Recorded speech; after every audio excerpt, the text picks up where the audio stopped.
বিগত 15 বছর আগে যান, 15 বছর আগে দেখবেন বাংলাদেশ জামাত ইসলামীর সাথে 4 দলীয় ঐক্য জোট ছিল। সেটা 4 দল থেকে বড় হতে হতে 20 দলীয় ঐক্য জোটে রূপান্তরিত হয়েছে। কিন্তু বাংলাদেশ জামাত ইসলামীর উপর যখন যুদ্ধাপরাধের মামলা দিয়া আমির জামাত থেকে শুরু করে আমাদের কেন্দ্রীয় নেতাদেরকে জেলে দিল, আস্তে আস্তে ফাঁসি দিতে, এবার আপনাদের কাছে আমি প্রশ্ন রাখবো, আচ্ছা ওই অবস্থায়ও কি বাংলাদেশ জামাত ইসলামীর নেতারা আল্লাহর উপর ভরসা হারিয়েছে? আমাদের যে আদর্শ নিয়ে আমরা চলছি, আমাদের এত ভাই শহীদ হলো, আপনাদের এই থানাতেই মামলা হলো কত? 108। প্রিয় ভাই, এখানে যারা পারিবারিক কারণে, ব্যক্তিগত কারণে 1-2টা মামলার আসামি, তারাই বুঝবেন 1-2টা মামলার আসামি হলেই কিন্তু মাথা টেনশন থাকে, ঘুম হয় না। 1-2টা মামলায় জেল খাটলে পরিবারটা সন্নে সারা হয়ে যায়। সেখানে 10টা, 20টা, 30টা, 50টা মামলা একজনের বিরুদ্ধে, এমন নেতা কর্মী শিবির জামাতে আছে না নাই? আচ্ছা, এত মামলার পরেও এই লোকগুলো আদর্শ থেকে কি এক চুল পরিমাণ সরেছে?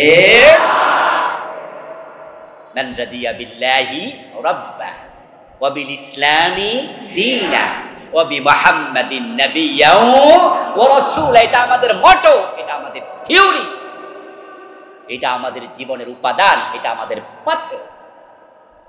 প্রিয় নবীজি বলছেন, যাকাতু আমাল ঈমান, ঈমানের স্বাদ সে পেয়েছে যে আল্লাহকে রব হিসাবে পাওয়ার পরে আর কোন রব খোঁজে না, কারো কাছে মাথা নত করে না। আচ্ছা, আমাদের যে সমস্ত নেতাদের শহীদ হলো, ফাঁসি হলো, শহীদ করা হলো, উনারা যদি জেলখানায় গোপন আতাত করতেন, আল্লামা সাইদি রাহেমাহুল্লাহর কাছে তো প্রস্তাবই দেওয়া হয়েছে। ওনার পরিবারের সাথে আমার সম্পর্কটা আলহামদুলিল্লাহ খুবই ভালো। এজন্য জেলখানাতে আল্লামা সাইদিকে দেখার জন্য আমি গিয়েছি। অন্য কাউকে নেওয়া হয় না, জেল কোডে নাই, সিস্টেমে নাই। কিন্তু তার পরিবারের সদস্যরা, তার সন্তান শামীম সাইদি, মাসুদ সাইদি হাফেজাহুমাল্লাহ আমাকে এতটাই ভালোবাসেন, বললো ভাই আপনি চলেন।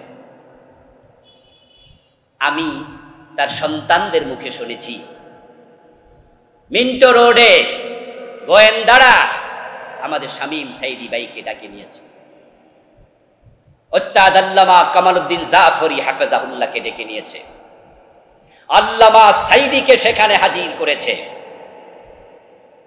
তারপরে সেখানে গোয়েন্দা বিভাগের বড় অফিসাররা ওনাদের কাছে প্রস্তাব দিল যে সাইদি সাহেবকে অনেক বুঝাইছি, উনি কথা শোনে না, আপনারা একটু বুঝান যে উনি যদি জামাত ইসলাম থেকে সরে আসে তাইলে আমরা উনাকে কালকেই ছেড়ে দেব,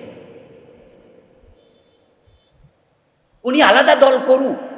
উনার মতো এত বড় যোগ্য মানুষ তো জামাতে থাইকা জেলখানায় পৌঁছে ফাঁসি রশিতে ঝুলা দরকার নাই। আর আমরা যে প্রস্তাবটা দিচ্ছি গোয়েন্দা বিভাগের, আমি অমক তমক, এই প্রস্তাব কিন্তু আমার না, এটা উপর থেকে নাজিল হয়েছে। আল্লামা সাইদি রাহমাহুল্লাহর কাছে এই প্রস্তাব পৌঁছাবেন, শামীম সাইদি ভাই আমাকে বললেন। আমি তখন গোয়েন্দাদেরকে বললাম, আব্বাজানকে এই কথা বলার সাহস আমি শামীমের।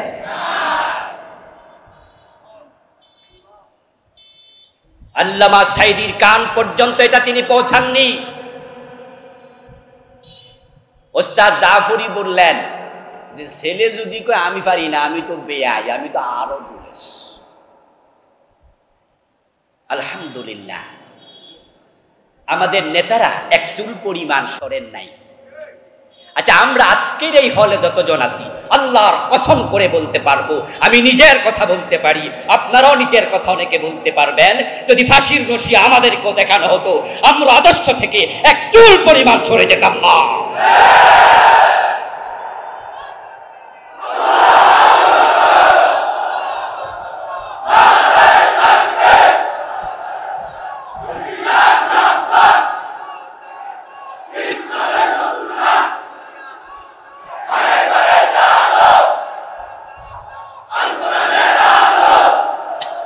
আমার প্রিয় ভাই, আমাদের ভরসা কার উপর?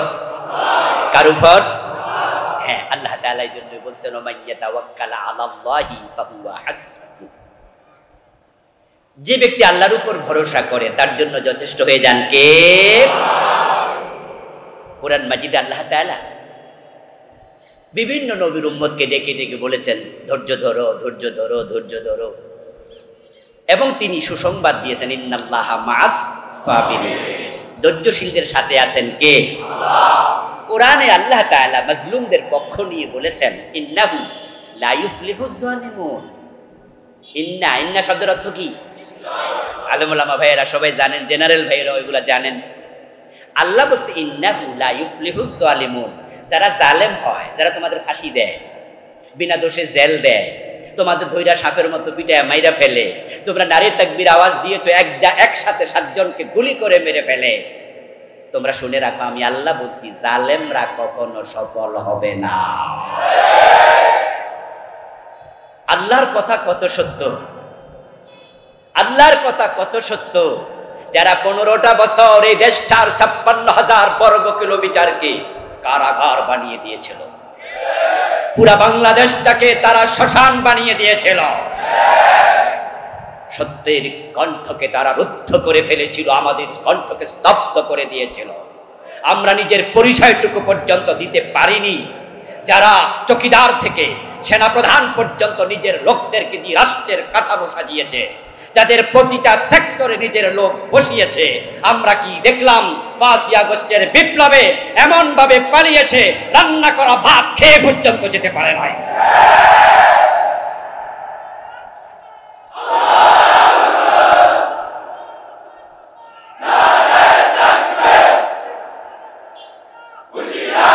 আমার প্রিয় ভাইয়েরা, জালেম সফল হয় না, কথাটা কার?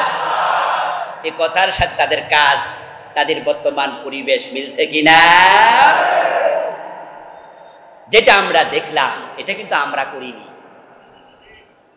5ই আগস্টের বিপ্লব, জুলাই বিপ্লব কিন্তু আপনারা করেননি, মনে রাখবেন ভালো করে। আমি একাধিক জায়গায় কথাগুলো বলেছি, আজকেও বলছি, এ কাজ করিয়েছেন সরাসরি আরশের মালিক আল্লাহ।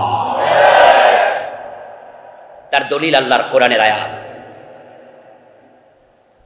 আমি কোরআন থেকে আপনাদের দলিল দিচ্ছি। একটি আয়াতে কারিমা আগস্ট বিপ্লবের সাথে 100% মিলেছে, 100।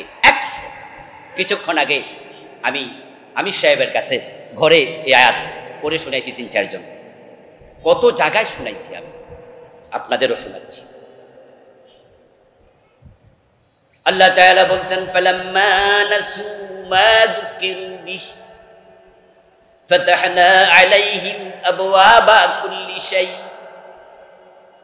ফালাম্মা, অতঃপর যখন, নাসু, তারা ভুলে গেল, মা যুকিরু বিহি, তাদেরকে যে নসিহত করা হয়েছিল, যে নির্দেশ দেয়া হয়েছিল, আমার নির্দেশনা যখন তারা ভুলে গেল, ফাতাহনা আলাইহিম আবওয়াবা কুল্লি শাই, তখন আমি আল্লাহ তাদেরকে নেয়ামত আরো বাড়াইয়া দিলাম। ক্ষমতা দেওয়ার পরে আল্লাহ বলে, তোমরা ন্যায় ইনসাফ কায়েম করো, ঠিক না? কোরআনে বিভিন্ন জায়গায় আছে, ইনসাফ কায়েম করো, আদল কায়েম করো, এটা করো, ওটা করো, চোর ধরে হাত কাটো, ডাকাত ধরে শুলে দাও। ক্ষমতা পাইলে আল্লাযীনা ইম্মাক্কান্নাহুম ফিল আরদি আকামুস সালাহ ওয়া আতাউজ যাকাত ওয়া আমারু বিল মা'রুফ ওয়া নাহাউ আনিল মুনকার। তোমরা নামাজ কায়েম করো, তোমরা অন্যায় প্রতিবাদ করো, যাদেরকে আমি ক্ষমতা দেই তোমরা সৎ কাজের আদেশ করো, অসৎ কাজে বাধা দাও। আল্লাহ বলে, আমি নসিহত করেছি, কিন্তু কিছু লোক ক্ষমতা পেয়ে আমার নসিহত স্মরণ আর রাখলো না, তারা ভুলে গেল।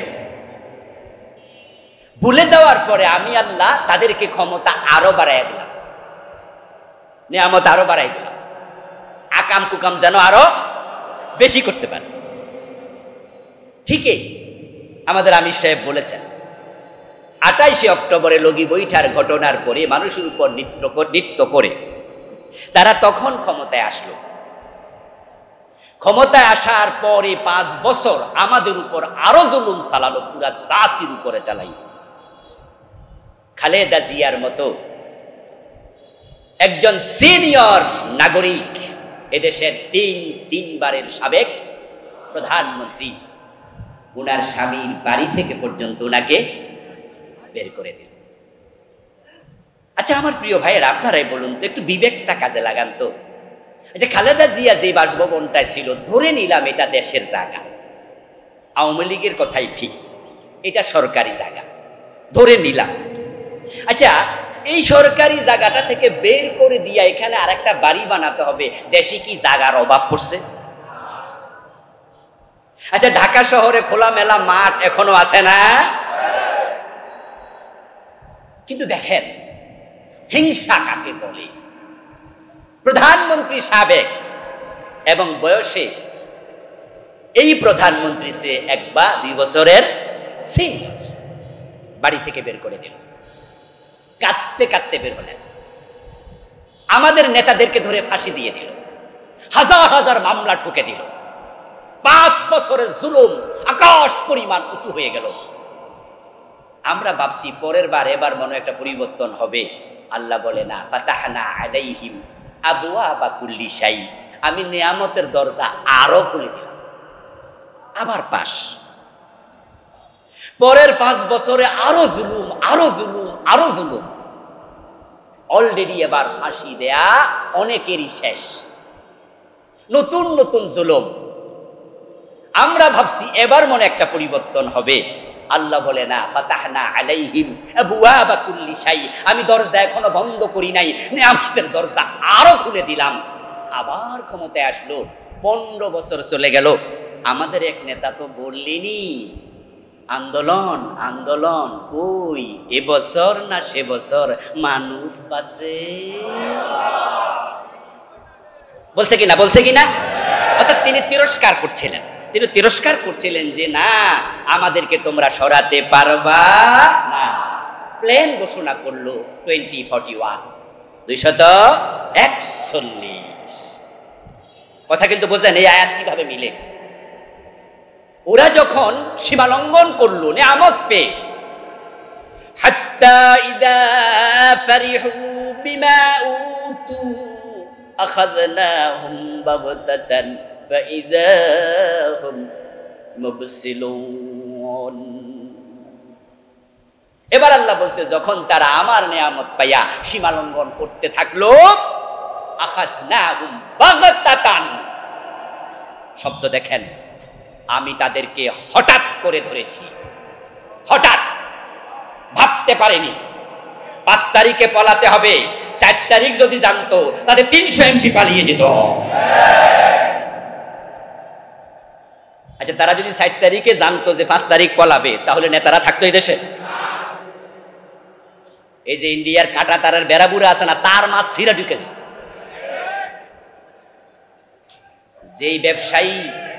যে ব্যবসায়ী পালানোর জন্য দাড়ি মারি কাইটা লাইছিল, আচ্ছা এইটা যদি 4 তারিখ জানতো, হেলিকপ্টার উড়াল দিত না? এবং যিনি 5 তারিখ পালালেন তিনিও কি জানতেন? জানতেন না, ভাবেননি, কল্পনাও করেননি। আল্লাহ বলছেন ফাআখাযনাহুম বাগতাতান, আমি হঠাৎ করে ধরেছি। ফাইযা হুম মুবসিলুন। এরপর আল্লাহ বলছেন, এই মানুষগুলো যখন আমি ধরলাম তখন তারা আর দিশা খুঁজে পেল না, শাড়ি কাপড় নিয়া রান্না করা খাবার খেয়ে যাবে। সেনাবাহিনী বলে সময় আর নাই, তাড়াতাড়ি ওঠন। এই আয়াতের সাথে এই জালেমদের 100% মিল আছে না? তাহলে এবার আপনাদের বলতে হবে, এই পরাজয়, এই জুলমের প্রতিশোধ নিয়েছেন কে? সরাসরি আসমানের মালিক।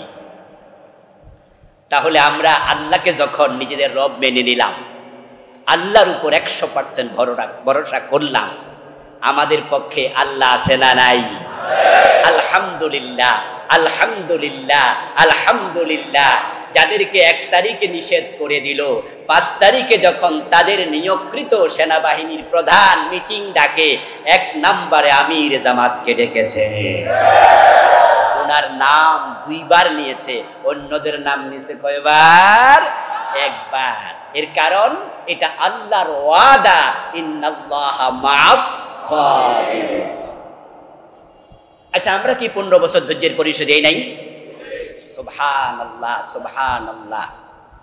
28 অক্টোবর লগি বইটার তাণ্ডবটা যখন চলছিল, তখন আমির জামাত শহীদ মতিউর রহমান নিজামী রাহিমাহুল্লাহ উনি বক্তৃতা দিচ্ছিলেন। ওনার খুতবা তখন, বক্তৃতা তখন পল্টনে চলমান ছিল, এখনো ইউটিউবে আছে না নাই? যখন লগি বইটা দিয়ে আমাদের ভাইদেরকে সাপের মতো পিটিয়ে মেরে লাশের উপর লাফাচ্ছিল, আমির জামাত তখন বক্তৃতায় রত। দেখেন ধৈর্যশীলদের আল্লাহ ভালোবাসেন, আর আমাদের নেতারা কতটা ধৈর্যের পরীক্ষায় উত্তীর্ণ হয়েছেন। আল্লামা শহীদ মতিউর রহমান নিজামী রাহিমাহুল্লাহর মুখ থেকে ওই সময় কর্মীদেরকে উত্তেজিত করার মতো একটা শব্দ তিনি উচ্চারণ করেন নাই, একটা শব্দ বলেন না। সেদিন আমাদের ওই পল্টনের সমাবেশে যদি 10,000 লোক থাকে, 5,000 লোক থাকে, আর উনি যদি বলতেন যে আমাদের ভাইরা শহীদ হচ্ছে, আপনারা 5,000 একসাথে মার্চ করুন, একটু উত্তেজিত করে দিতেন, তাহলেই সেখানে আমরা যে 10-12 জন শহীদ হলাম তা নয়, বরং আমাদের লোকদের হাতে তাদেরও হাজার হাজার শত শত মরে যেত। কিন্তু তিনি এতটাই ধৈর্যের পরিচয় দিয়েছেন, একটা উত্তেজনার শব্দ। প্রিয় নবী মুহাম্মদ সাল্লাল্লাহু আলাইহি ওয়াসাল্লামকে আমরা নেতা হিসাবে পেয়ে খুশি। এজন্য আমরা দুনিয়ার কোনো ব্যক্তিকে আদর্শ মানি না। যদিও আমাদের কিছু ভাইয়েরা না বুঝে বলে আমরা নাকি মওদুদির অনুসারী, কিছু আলেম এ কথা বলে, উনারা মওদুদি মতবাদ প্রচার করে। অথচ তাদের জ্ঞাতার্থে বিনয়ের সাথে আমরা হাজার হাজার মানুষকে সাক্ষী রেখে বলছি, মাওলানা মওদুদিকে আমরা ফিকার ইমামও মানি না, আকীদার ইমামও মানি না। উনি আমাদের একজন অন্য নেতার মতো একজন নেতা মাত্র, তিনি আদর্শ না। আমাদের আদর্শ শুধু মুহাম্মদুর রাসূলুল্লাহ।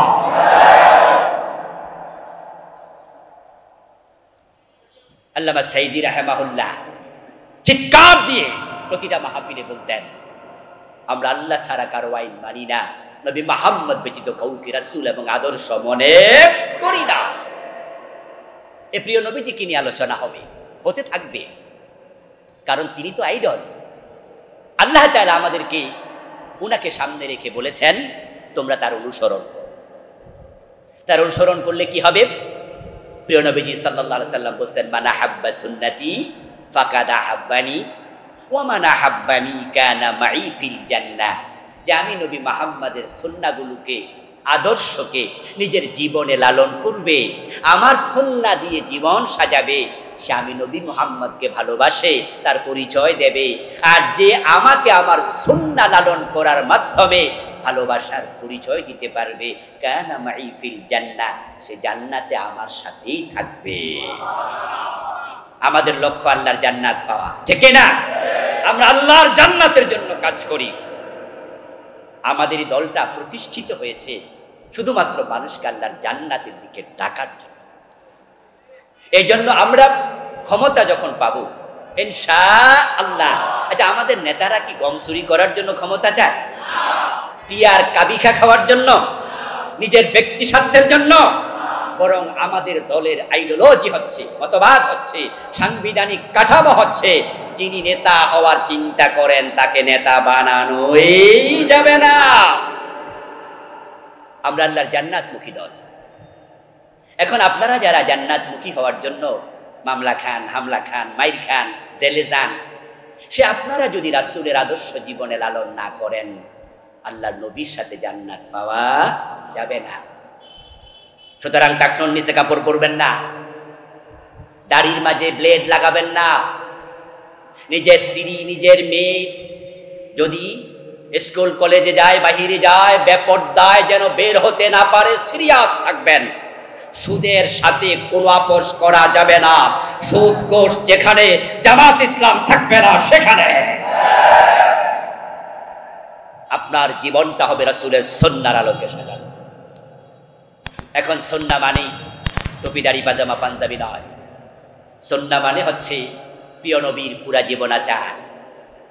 যে নবী মুখে দাড়ি রেখেছেন তিনি আবার কোরআন দিয়ে 10 বছর মদিনা রাষ্ট্র পরিচালনা করেছেন। দাড়ি রাখা যেমন সুন্নাহ, রাষ্ট্রপ্রধান হওয়া সুন্নাহ।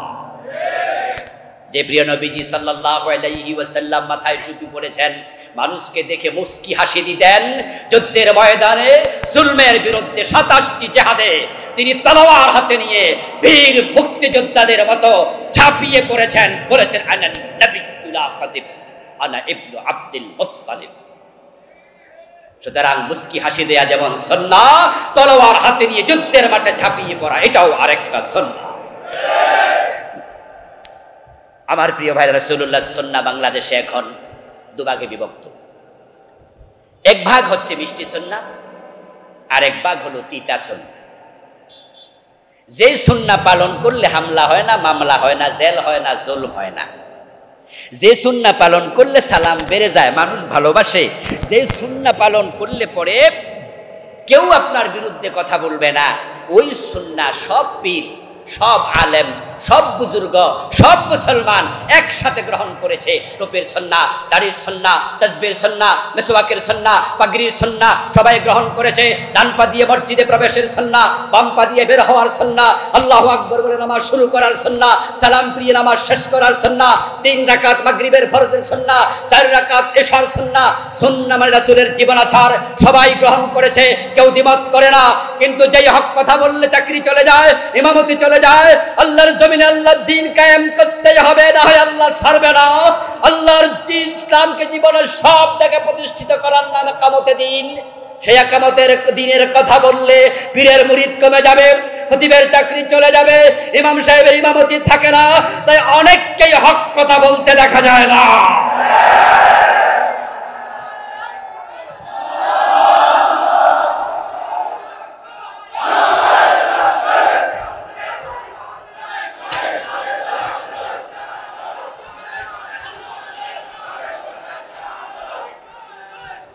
আমার প্রিয় ভাইরা, হক কথা বলা সুন্নাহ কিনা? আল্লাহর জমিন আল্লাহর আইনে পরিচালনা করতে হবে, এই বিধান কায়েমের চেষ্টা করা আল্লাহর নবীর দ্বীনে আছে না নাই? এটাও তো রাসূলের সুন্নাহ। সুন্নাহ মানে জীবন চরিত, জীবনাচার। তো রাসূলুল্লাহ সাল্লাল্লাহু আলাইহি সাল্লামের কাছে প্রস্তাব গেল, হুজুর ওই মহিলা চোর ধরা পড়ছে, তার হাতটা না কেটে একটু অন্য শাস্তি দেয়া যায় কি? একটু ভাববেন কি? প্রিয় নবীজি জবাব দিলেন, লাওয়ান্না ফাতিমাতা বিনতা মুহাম্মাদিন সারাকাত ইন্না মুহাম্মাদান লা ইয়াকতাউ ইয়াদাহা। ওই মহিলা নয়, যদি মুহাম্মাদের মেয়ে ফাতেমা চুরি করে, আমি ফাতেমার হাতটা, কারণ চোর হাত কাটতে হবে, বিধানটা কার? এই বিধান কার? রাসূল চোরের হাত কাটছেন কিনা? 53 বছরের বাংলাদেশে কয়জনের কাটছেন? তো টুপির সুন্নাহ মানলেন, পাঞ্জাবির সুন্নাহ মানলেন, চোরের হাত কাটার সুন্নাহর খবর কি? হযরত ওমরের ছেলে আবু শাহামা মদ পান করেছে, হযরত ওমর তাকে 80 বেত্রাঘাত করেছেন। আল্লাহর হাবিবের বিধান, তিনি বলে গেছেন মদ পান করলে বেত্রাঘাত করতে হবে। হযরত ওমর নিজের ছেলেটাকে ছাড় দিলেন না। 53 বছরের বাংলাদেশে মদখোরকে 80 বেত দেওয়া হয়েছে কয়দিন? এই সুন্নাহটা যে দেশে নাই, অথচ 92% মুসলমান এই সুন্নাহর পক্ষে কথা বলে না, আল্লাহর আইনের পক্ষে কথা বলে না, এমন ইমাম, পীর, খতিব, বুজুর্গ আছে না নাই? দাড়ির সুন্নাহ মানলো, টুপির সুন্নাহ মানলো, মদ পানকারীকে 80 বেতের সুন্নাহ দিতে হবে এটা বলে না, কারণ সে কথা বললে মদখোর নারাজ হয়ে যাবে, আর হতে তো পারে তার মসজিদের কেশিয়ার নিজে মদের ব্যবসা করে। মেসওয়াকের সুন্নাহর ওয়াজ করলেন, কিন্তু সুদ খাওয়া হারাম, ইসলামে সুদের কোনো অস্তিত্ব নেই। সুদের বিরুদ্ধেই আপনাকে ইসলামী আইন প্রণয়ন করতে হবে। ওয়াজ করলে সুদ বন্ধ হবে না। ইসলামী আইনের জন্য হুজুর কথা কেন বলল না? কারণ হতে পারে তার মসজিদের সভাপতি নিজে সুদী ব্যাংকের মালিক। তাই তারা সুন্নাহকে দুভাগে বিভক্ত করেছে। যেগুলো নরম সুন্নাহ সবাই মিলে নিয়েছে, যেগুলো মিষ্টি নয়, তিক্ত সুন্নাহ এগুলো ছেড়ে দিয়েছে। আপনারা এবার বলুন, আলোচনার শেষ দিকে আমি চলে আসছি। যারা ইসলামকে দুভাগে ভাগ করলো, কিছু মানলো কিছু মানলো না, তারা কি আল্লাহর গোলাম না নফসের গোলাম? আল্লাহর বক্তব্য হলো বিসিলমে, ইসলামে পুরা ঢুকো, অর্ধেক মেনে জান্নাত পর্যন্ত পৌঁছা যাবে না। আলহামদুলিল্লাহ 53 বছর পরে আল্লাহ আমাদেরকে এবার সুযোগ দিয়েছেন। এমন সুযোগ আমি আমার জীবনে পাই নাই। আমার বয়স 50 প্রায় চলছে। স্বাধীনতার পরেই এই সুযোগ আর দ্বিতীয়বার আসেনি। এবারে এসেছে। 72-এ সংবিধান লেখা হলো। 72-এর পর থেকে সরকারগুলো নিজেদের প্রয়োজনে তারা সংবিধানের ধারা উপধারা চেঞ্জ করেছে, কিন্তু পুরাটা সংবিধান পরিবর্তন করে ফেলবে এমন সাহস কোন সরকার করেনি, সুযোগও ছিল না। কিন্তু বর্তমানে 5ই আগস্টের বিপ্লবের পরে এমন সুযোগ এসেছে, এই অন্তর্বর্তীকালীন সরকার যদি চায় গণভোটের ব্যবস্থা করে এই সংবিধান বাদ দিয়ে নতুন করে সংবিধান লেখার সুযোগও আছে না নাই? এমন সুযোগ যে আল্লাহ দিলেন, আল্লাহর দেয়া সুযোগটা আমরা কাজে লাগাতে চাই। ইসলামের পক্ষের জনতা এক হয়ে যাও, সব আলেম ওলামা ঐক্যবদ্ধ হয়ে যাও, 92% মুসলমান ঐক্যবদ্ধ হয়ে যাও। মুসলমান ঐক্যবদ্ধ হয়ে গেলে সংবিধান লেখার প্রয়োজন হবে না, সরাসরি আল্লাহর কোরআনকে সংসদে ঢুকিয়ে দেওয়া যাবে।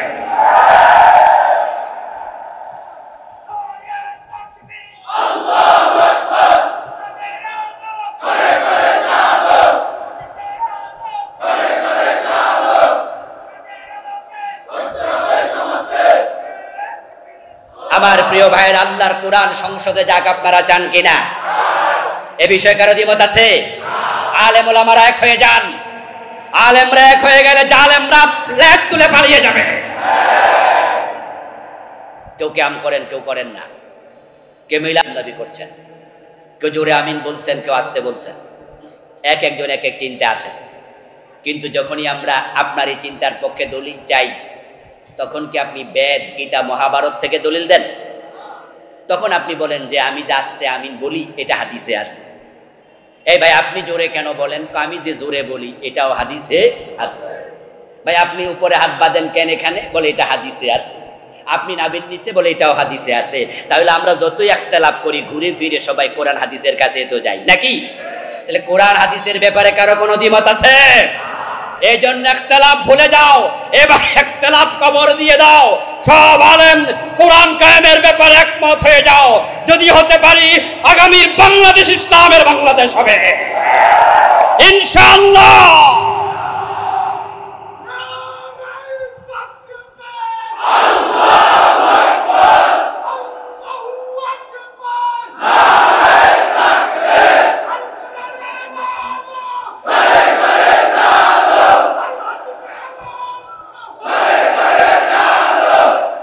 আমার প্রিয় ভাইয়েরা, 53 বছরের বাংলাদেশ আল্লাহর কোরআন দিয়ে চলেছে নাকি ধর্মনিরপেক্ষ সংবিধান দিয়ে চলেছে? আমাদের সংবিধান কি ইসলামের সংবিধান?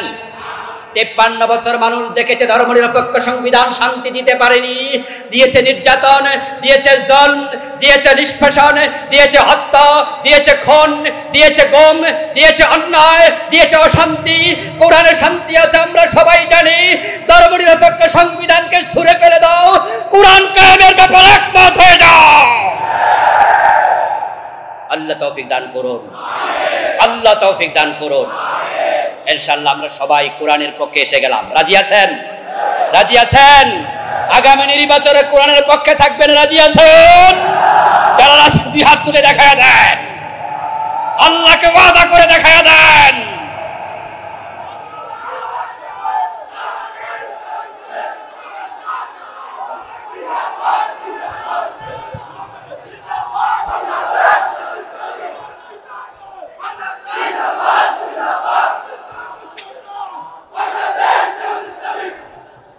هذا ما عندي والعلم عند الله عليه توكلت